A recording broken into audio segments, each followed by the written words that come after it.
ఆ నీళ్ళు అట్టనే వస్తామా? ఇది గట్టిగా అయిపోతుంది, ఇది తక్కువ అయితే మనం ఏం తీస్తుంది. ఇది తొందర ఇది అయితే ముద్ద అవుతుంది, ఇది ఎంబడే నానుతుంది ఇది. ఓకే, ఇప్పుడు ఇన్ని నీళ్ళు పడతాయా చట్నీలా? ఇది అసలు గట్టిగా అవుతుందమ్మా. ఇప్పుడు ఆ మెంతి పిండి అంతా గట్టిగా అయిపోతుందా? గట్టిగా అవుతుంది.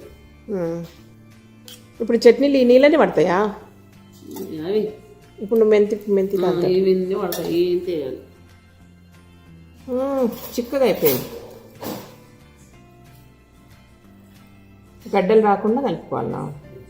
దంచుతుంటే అదే వద్దు, గడ్డలు కావద్దు మరి, ముద్దలు ఉండలు కట్టకుండా అండేసి దంచుతుంటే అదే ఉండలు కట్టకుండా కలపాలి.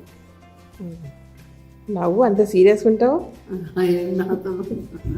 అది ఫోటో తీసుకుంటా.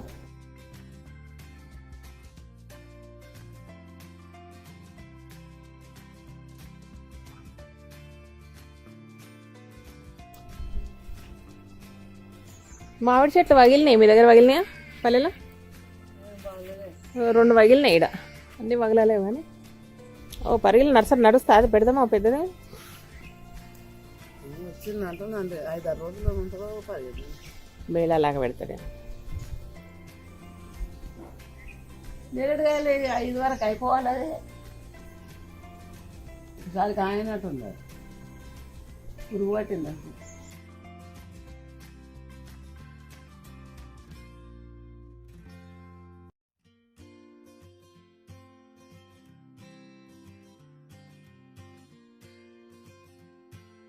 హాయ్ అండి, వెల్కమ్ టు కలగూరగంప. ఇవాళ ఇంట్లో అంతా సందడిగా ఉంది. సందడిని యాజ్ టీజ్గా మీకు చూపించేస్తా. No cuttings, no music, nothing, ఏమి యాడ్ చేయము. సో ఇవాళ ఏంటంటే అమ్మ వచ్చింది ఊరికెళ్ళి, అది విషయం. సంవత్సరం కాలం నిలువ ఉండే చింతకాయ పచ్చడి చూపించమని అడుగుతున్నారు కదా. సో మనం అంత స్పెషలిస్టులం కాదు, అంత రాదు కాబట్టి, అమ్మ వచ్చింది కాబట్టి పెట్టిద్దాం ఈరోజు. సో ఈరోజు మీరందరూ అమ్మ చేతితో చేసే సంవత్సర కాలం పాటు నిలువుండే చింతకాయలు పచ్చిమిరపకాయలతో తొక్కు, ఓకే, అది చేద్దాం ఈరోజు. సో ప్రాసెస్ అంతా చూడండి. సో ఇవన్నీ పచ్చిమిరపకాయలు, ఇన్ని చూసి భయపడారు, ఇవన్నీ కాదు, లెక్క ఉంటుందంట. ఎంత కిలో చింతకాయలకు? కిలోన్నరనా? ఓకే, కిలో చింతకాయలకు బాగున్నాం కదా. నేను మా అమ్మ మిరపకాయలు అమ్ముకునేటప్పుడు అలాగా ఉన్నాం కదా. ముందర మిరపకాయలు, వెనక మేము చేతిలో తక్కడ, అది కూడా వాటర్ తక్కడ. సో మిరపకాయలు అమ్ముకునేటోళ్ళలాగా బాగానే ఉన్నాము. సో ఇప్పుడు మిరపకాయలు అంటే అందరూ వచ్చి కొనుక్కొని పోతారు. ఇది కిలో మిరపకాయలు, కిలో ఒకటి, పావు కిలో. కిలో చింతకాయలకు ఎన్ని మిరపకాయలు పడతాయి? అది మిరపకాయలు, కిలోన్నర చింతకాయలు, కిలో ఉప్పు. కిలో మిరపకాయలు, కిలో ఉప్పు. ఓకే, కిలో మిరపకాయలు, కిలో ఉప్పు, కిలోన్నర చింతకాయలు, అది లెక్క. పావు కిలో మెంతులు, ఓకే, కొంచెం జీలకర్ర, ఉల్లిపాయలు. సో మేము ఇప్పుడు ఆ లెక్క ఏదైతే ఉంది దాని ప్రకారం తీసుకుంటున్నా. బట్ యాక్చువల్ లెక్క ఏంటంటే కిలో మిరపకాయలు, కిలో ఉప్పు, కిలోన్నర చింతకాయలు అండ్ పావు కేజీ మెంతులు, ఇవి పర్ఫెక్ట్ పడతాయి. మిగతాయి వెల్లుల్లి, పసుపు అవి ఎంత పడతాయో వేసుకుంటూ చూపించేస్తాం. జీలకర్ర కూడా పచ్చిదే. విషయం ఏంటంటే ఇంత వేస్తున్నామంటే ఇంత క్వాంటిటీ పెడుతున్నాం అన్నట్టు మేము. చలో దా. ఇది మెంతి పిండి, ఇవి పచ్చిమిరపకాయలు, ఇది ఉప్పు. ఏం చేసిందంటే ఊరికెళ్ళి తీసుకొచ్చింది ఉప్పు, సముద్రం ఉప్పు. అండ్ అంటే ఫిల్టర్ కానీ ఉప్పు అంట. అంటే నా దగ్గర రాళ్ళు ఉప్పు ఉంది కానీ అది కూడా తెల్లగా ఉంది, బట్ ఇది ఫిల్టర్ కానీ ఉప్పు అంట. సో ఆ ఉప్పు అది కూడా ఊరికెళ్ళి పట్టుకొచ్చింది. ఇదేంటంటే మెంతులు, అంటే మా లెక్క ప్రకారంగా అయితే మామూలుగా ఇప్పుడు ఇందాక చెప్పిన మెజర్మెంట్ ప్రకారము పావు కేజీ మెంతులు. బట్ మాకు కొంచెం క్వాంటిటీ ఎక్కువ కాబట్టి ఎక్కువ. అయితే మెంతులు వేయించకుండా పచ్చివే మిక్సీలో వేసి పట్టి వాటర్ను మరిగించి చల్లగా చేసి ఆ నీళ్ళల్లో నానబెట్టి పెట్టిందనమాట. ఆల్రెడీ అది జెల్లాగా గట్టిగా అయిపోయింది. వెల్లుల్లి పడతాయి కొన్ని ఎక్కువ, అండ్ పచ్చి జీలకర్ర వేయించొద్దు, అంతే, ఇంకేం లేదు. పసుపు, ఇన్ని ఐటమ్స్ మొత్తం.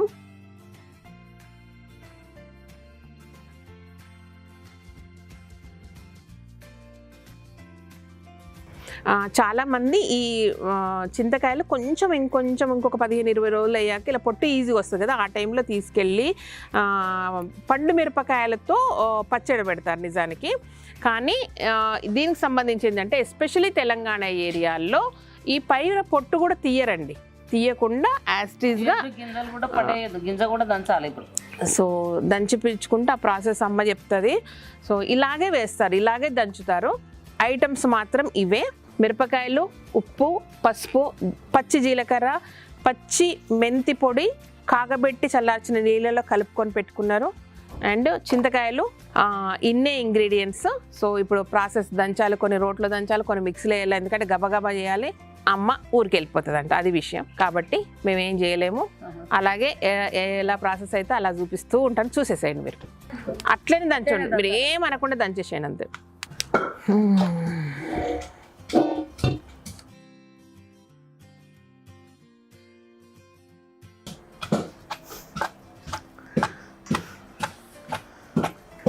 ఇది వేస్తే మీకు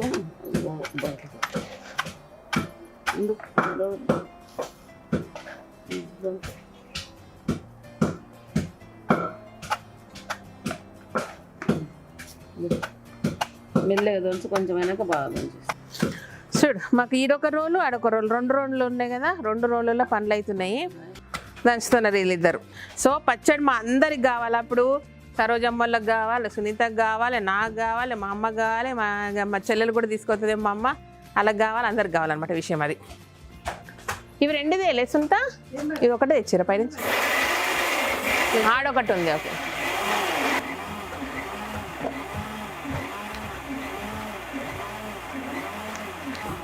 డైరెక్ట్ దాంట్లో కలిపేసుకుంటే అన్ని ఒకదాంట్లో ఇక అన్ని ఒకదాన్ని కలిపి మెంతి పొడి అంతా అదే బిడ్డ. ఆ గిన్నె తీసుకురా బాబు. మరీ పేస్ట్ అమ్మా, ఇంకా కొంచెం కావాలి. ఏం కచ్చాపు? అవునా, కొంచెం కచ్చపచ్చ, కొంచెం కచ్చపచ్చ. నీరుందేమో మరి వేసినా కదా మానేస్తా. దీంట్లో ఉప్పు వేసినావా? దీంట్లో వేయకు మరి ఎట్లా మెరుగొద్దు అంతగానం ఏమి ఇట్లేస్తావు? అవునా, రాదంటున్నావు. నా తాను రాదు, నా తాను కూర రాదు. అందులో వేస్తే కచ్చపచ్చి వస్తాయండి చూడు, అంటే ఉప్పు ఉంటుంది కాబట్టి వస్తుంది చూడు. ఇంకింత ఉండండి బొమ్మ, అవన్నీ ఉన్నాయమ్మా, అయిపోవాలి. అది ఏం వస్తుంది ఇక ఆడకాడకి చేసిన ఒక్కసారి 2-3 రింగులు. ఇన్ని రోజులు మీ కొండలు వేసి చూపించిన, ఇప్పుడేమో నాకు రాదన్నట్టు. ఎందుకు మరి రాదా? నువ్వు తిట్టేది కూడా వస్తుంది. అవునా? అదే నువ్వు తిడుతుంటే కూడా వస్తుంది, మా వాళ్ళందరూ చూస్తుర్రు. మా అత్త నేర్పింది ఇది. మేము గింజలు తీసేస్తుంటే మేరేరి అప్పుడు పుల్లగా అవుతుండే, ఏమేమో అవుతుంది. ఇప్పుడు గింజ ఏరం చాలా ఏళ్ళు అయింది. అట్లా నేను నాయనమ్మ అట్లా చేస్తున్నానా? గింజ అట్లనే దంచాలి. పొగరు రాదు, తప్ప.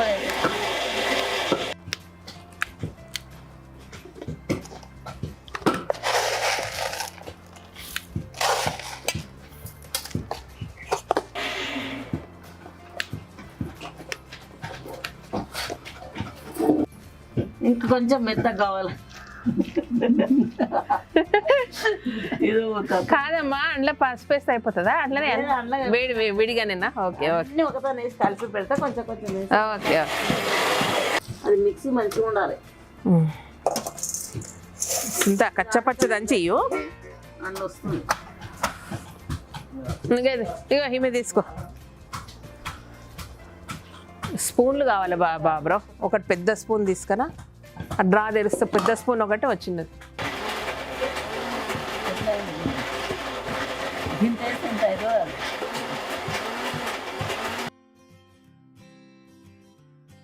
ఇప్పుడు తీసి నిల్వ పెట్టుకోవచ్చు, కానీ అది అంత రుచి కొట్టదు.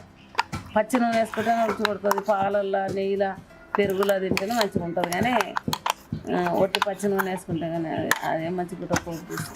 సో యాక్చువల్గా చింతకాయలు ఏవైతే ఉన్నాయో చింత గింజలు కూడా తీయకుండా మెత్తగా దంచినామండి. ఎందుకంటే ఒకటి టేస్ట్ బాగుంటుంది, రెండోది ఇంటర్నల్గా బెనిఫిట్ ఏంటంటే ఆ చింతగింజలు అట్లా యాజిటీస్గా తినడం వల్ల ఇప్పుడు ఉన్నాయి కదా కాళ్ళ నొప్పులు, కాళ్ళ మధ్యలో గుజ్జు అరిగిపోతుంది, బోన్స్ మధ్యలో అంటున్నారు కదా, అలాంటి ప్రాబ్లం రాదనమాట. డాక్టర్స్ కూడా చెప్తున్నారు కదా చాలామందికి చింతగింజలు వేయించుకొని తినండి అనే సొల్యూషన్ ఉంది కదా, ఇది ఇండైరెక్ట్ సొల్యూషన్ అనమాట.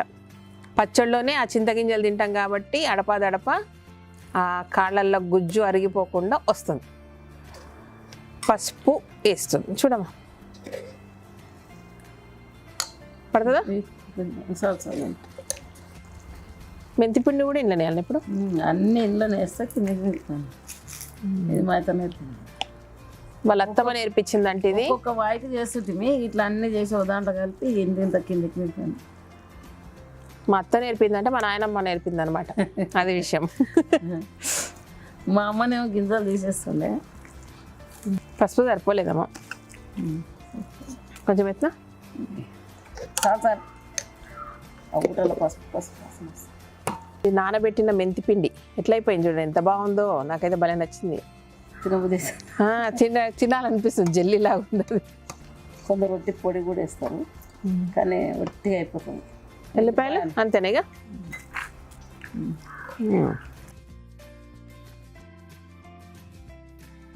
ప్లస్ ఉండు కలుపుతా ఉండు కలిపి కొంచెం పడుతుందమ్మా. ఇది ఆర్గానిక్ పసుపు, అందుకే అంత కలర్ రాదు.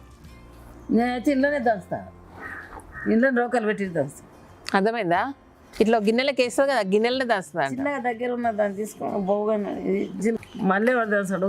కాదమ్మా, ఇప్పుడు ఈ జీలకర్ర ఇంట్లో వేస్తే ఎప్పుడు అది అనగదు కదా, అంతేనా? ఇక ఎత్తునా ఎంత జీలకర్ర పచ్చిది వేయించలేదు, ఏం లేదు. యాక్చువల్లీ ఒక చుక్క నూనె ఉండదు, ఒక తాలింపు ఉండదు. యాజ్ టీజ్గా ఇట్లనే చేసి పెట్టుకుంటారు. ఇంకా అవసరం ఉన్న వాళ్ళు తీసి, యాక్చువల్లీ ఇందులో తెలుసా, ఇట్లా పచ్చి దంచి పెట్టుకున్నప్పుడు మధ్యలో తీసి మన గానుగ నూనె ఉంటుంది కదా, అంటే ఫ్రెష్గా పచ్చి నూనె వేసుకొని తింటే సూపర్ ఉంటుంది దీంట్లో అన్నానికి. అండ్ నెయ్యి, పెరుగు కదా, ఏం కాదు, పచ్చి గానుగ నూనె బాగుంటుంది. పచ్చి నూనె వేసుకొని పచ్చి నూనెతో బాగుంటుంది. పెరుగుతో పాలు అన్నం ఎక్కువ మంచిగా ఉంటుంది. వేడి వేడి పాలు, ఊర్లో మంచి అప్పుడే వేడిన పాలు, మంచి పొద్దున్న వేడి చేస్తుంటారు కదా, ఆ వేడి పాలు ఈ చింతకాయ కారం సూపర్ ఉంటుంది. పాలు తెలియదు ఎవరికి, నెయ్యి వేసుకొని తింటారు కానీ పాలు వేసుకుంటారు. పాలు ఆ చింతకాయ చెట్టు సూపర్ ఉంటుంది నిజంగా. ఆ టేస్ట్ జనాలు మర్చిపోయినరు. పాలు అన్నమే మంచిగా. ఈ ఉండలు ఉండలు మెంతపిండి ఉంటుంది కదా కలవనికనే. నా గిన్నె పోతుంది, ఏం వస్తలేదమ్మా. గిన్నె కనిగినట్టు వేస్ట్ దంచిపెట్టి బానే ఉంది. దాంట్లో ఒక్కసారి నువ్వు ఇద్దరు పట్టుకపో బాబురావు, అందులో కొంచెం ఇంట్లో కొంచెం ఉండదు. ఇప్పుడు అన్నీ కలిపినాం కదా, మళ్ళీ రోట్లో వేసి అంటే యాక్చువల్గా ప్రాపర్గా అయితేనేమో మిరపకాయలు దంచి, చింతకాయలు దంచి, అందులోనే అందులో వేసి అది దంచుతారు. మనం గబగబా అయిపోవాలని అందులో కొంచెం ఇంట్లో కొంచెం ప్రాసెస్ చేసినాం కాబట్టి ఇప్పుడు అన్నీ కలిపి మళ్ళీ రోట్లో వేసి ఒక్కసారి దొక్కాలన్నమాట. అది విషయం. అందులో నుంచి చేతితో ఇట్లా అనుకుంటుందో.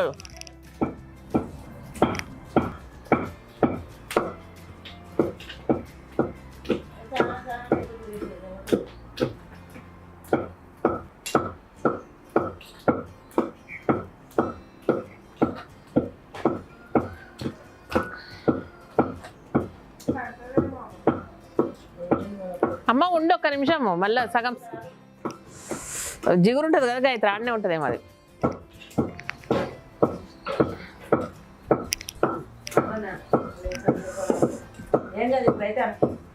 ఎందుకట్లే జరసేపు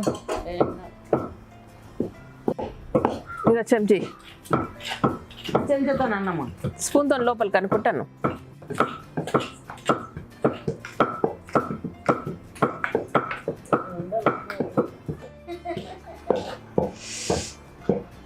వాళ్ళు పెట్టేటోళ్ళు ఇంతమంది కావాలి ఏమనుకుంటారు, ఏమనుకోరు. అది కూడా చెప్తా.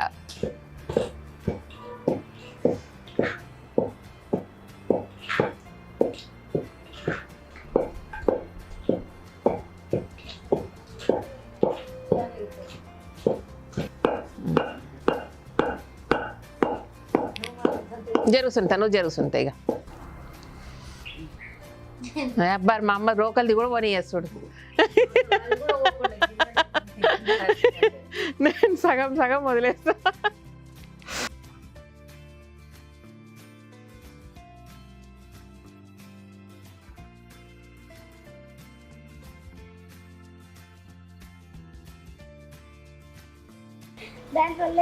దాంట్లో లేదు, ఆయన ఎత్తుతుంది. నువ్వు నేను ఇడిచిపెడతా, మా అమ్మ ఇడిచిపెడుతుందా? మా అత్త అయితే కొడుతుంది తినున్నారు ఇద్దరిని, ఇంకా గీక్తుంది మా అత్తమ్మ.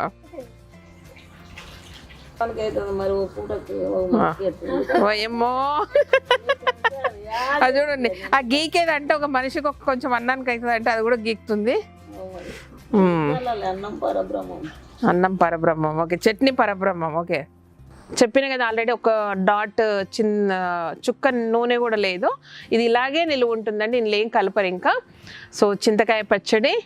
సో ఇంతమంది అంటే మా అమ్మ క్యాప్టెన్, నేను కొంచెం అట్లా చూసిన అంతే, నేను ఏం చేయలేదు ఈరోజు నిజంగా. ఇక వీళ్ళు ఇంతమంది కలిస్తే ఈ పచ్చడి అయింది. మీరు భయపడకండి, అయ్యో ఈ పచ్చడి పెట్టుకుని ఇంతమంది కావాలన్నా మా ఇంట్లో ఎవరు లేరు మేము ఎట్లా పెట్టుకుందాం అనుకోకండి. ఒకరే చేసుకోవచ్చు. ఊరికే సరదాగా గబగబా అయిపోగొట్టాలనుకొని జస్ట్ హాఫ్ అన్ అవర్లో మా పచ్చడి పెట్టడం అయిపోయింది వాళ్ళు, అంతే. ఇంకా అంత ప్రాసెస్ అంతా మిరపకాయలు కడుక్కోవడం, చింతకాయలు కడుక్కోవడం అంతా కలిపి ఒక 1 అవర్ అనుకోండి. సో 1 అవర్లో మా ఎమ్మి అది పచ్చి నూనెతో తింటే మంచిగా ఉంటుంది. నువ్వు మంచిగా చెప్పు, నువ్వు చెప్పు. పచ్చి మంచి నూనెతోనే తినొచ్చు, వేడి పాలల్లో అన్నంలో వేసుకొని తినొచ్చు, చాలా టేస్ట్గా ఉంటుంది. పెరుగుతోనే తినొచ్చు, నెయ్యితోనే తినొచ్చు, ఇంకా ఇంత మంచిగా ఉంటుంది. ఇంకా రొట్టెకు అయినా జొన్న రొట్టెకు అన్నిటికి కూడా పచ్చి నూనె వేసుకోవచ్చు, నెయ్యి వేసుకోవచ్చు. అదనమాట, అన్ని రకాలుగా తినొచ్చు. పోపు చేసి కూడా తింటారు, కానీ పోపు అంత రుచి కొట్టదు. పోపు చేస్తే రుచి కొట్టదు, పచ్చి నూనెతోటే టేస్ట్ కొట్టదు. తాలింపు అంటే పెట్టొద్దంట, తాలింపు పెడితే రుచి ఉండదంట. పోపు అంటే తాలింపు. సో పోపు, తాలింపు, ఇంకేదన్నా ఒకటే భాష కాబట్టి మన తెలుగు వాళ్ళకి చాలా రకాలుగా మాట్లాడడం వచ్చు కాబట్టి అన్ని రకాలుగా పిలుచుకోవచ్చు. సో తాలింపు పెడితే ఉండే టేస్ట్ కంటే కూడా యాజ్ టీజ్గా తినడమే చాలా టేస్ట్. యాక్చువల్లీ వెనకటికి దీన్ని కుండలలో పెట్టి పెడతారు కదా. ఇప్పుడైనా ఇది ఫ్రిడ్జ్లో పెడితే 2-3 ఏళ్ళు కూడా ఉంటుంది. ఫ్రిడ్జ్లో పెడితే 2-3 ఏళ్ళు ఉంటుంది. బట్ ఒకప్పుడు మాత్రము అమ్మ ఇట్రా మొత్తం అవుటర్ చెప్పదు, అట్లా పోవద్దు, అయిపోయింది మీ సామస్త పోదుదా. అయితే దీన్ని చేసి నానమ్మ వాళ్ళ అమ్మమ్మ వాళ్ళు ఏంటంటే కుండలలో పెడుతునండి. మామూలుగా మట్టి కుండలు ఉంటాయి కదా, పెట్టి బట్ట కడుతుండ్రమ్మ, దీనికి కడుతుండ్రు కానీ బట్ట కట్టి పెడుతుండ్రి. సో అది కూడా ఒకటి. మామూలుగా అయితే ఇప్పుడైతే ఫ్రిడ్జ్లో పెట్టుకుంటే 2-3 ఇయర్స్ ఉంటుందండి, ఏమీ అవ్వదు. చాలా టేస్ట్ వస్తుంది, మగ్గుతనంగా టేస్ట్ వస్తుంది అది ఇంకా. ఓకే, అందరికీ థ్యాంక్స్, అమ్మకి thanks. Okay, thank you so much. ఈ వీడియో అన్ని పిచ్చి పిచ్చిగా అయిపోయింది ఈరోజు అంతా వీడియో అంతా. Okay, which is fine. Thank you so much. ఈ వీడియో కనుక నచ్చినట్లయితే సబ్స్క్రైబ్ చేయండి, లైక్ చేయండి, మీ ఫ్రెండ్స్కి ఫార్వర్డ్ చేయండి. Thank you.